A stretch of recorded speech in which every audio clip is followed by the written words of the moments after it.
Oh man, how you doing? So you feeling good? I'm feeling very good. I'm feeling very good.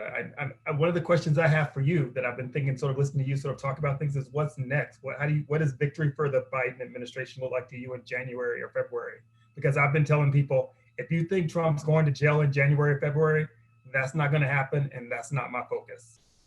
That's a good question. What does victory look like for me when it comes to the Biden administration? Here's the thing. I say this all the time. The things that I want, I don't know if they're going to happen. I want the Electoral College to be abolished. That's not going to happen at all. It's a Uh, foot. I mean, it possibly, right? I mean, those are the kind of things that I want to happen. So things that are the most important to me that I would say, if this happens, I could have some talking points that I could brag about that would really make me feel like we're moving forward. Is to one, pass the Voting Rights Act. Now we need the Senate in order to do that, but pass the Voting Rights Act. That would be huge because folks could have all these great plans, but if we can't vote for them, it doesn't really matter.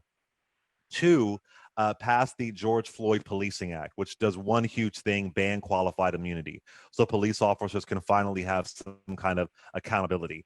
They can finally have some type of repercussions for what they're doing.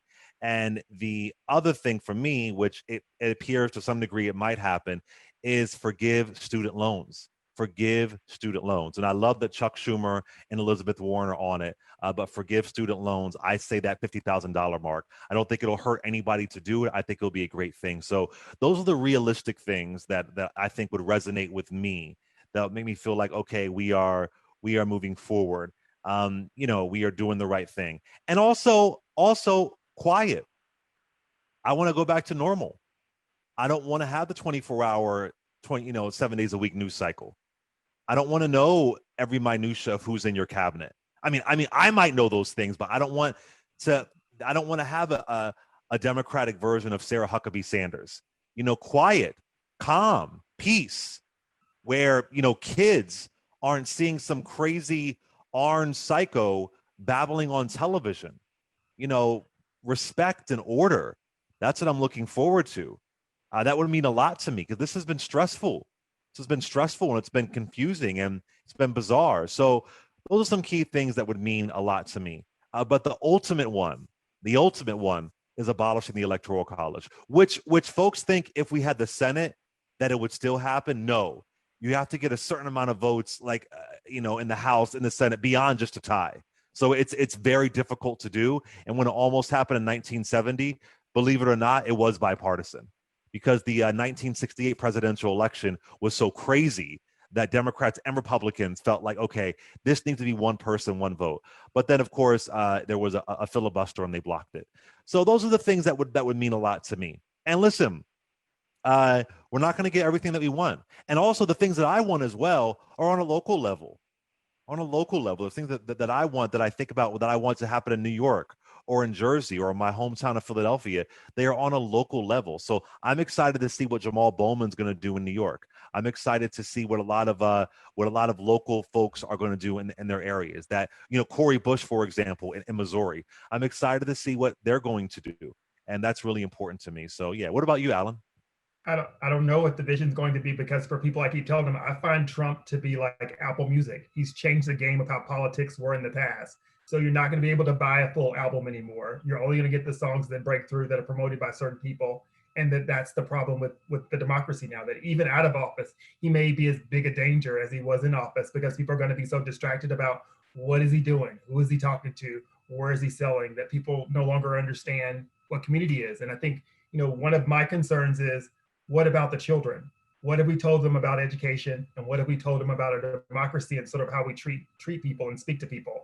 And what have we told them about immigrants and Black people and their values? And that's what I really like, is my primary focus. I'd like to see come out of the Biden administration is someone strong on education, and someone who's really concerned about the holistic care of children and their vision of how they see the democracy anymore. I'm not saying you have to say the Pledge of Allegiance every day, but there needs to be a return to a fundamental concept of community and participation. I don't totally agree. I don't Okay. think we have to return to anything of the way our education has been. I think we need a true, I don't, we need a true reinvention.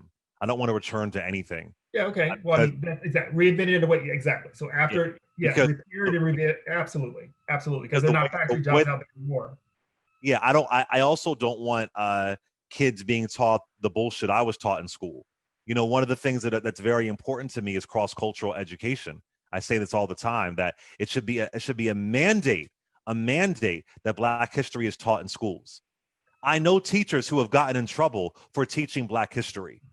That's one of the ways to at least put a little dent in white supremacy. And I say it all the time. When you take a Black history course, when you are done with that course, if you had a good teacher, your life has changed. You are a different person. You are a different person. It changes you. And there were white folks in my Black studies courses in college. There were white students in there, and it does change you. And you're learning things on a 101 level that you've never learned before.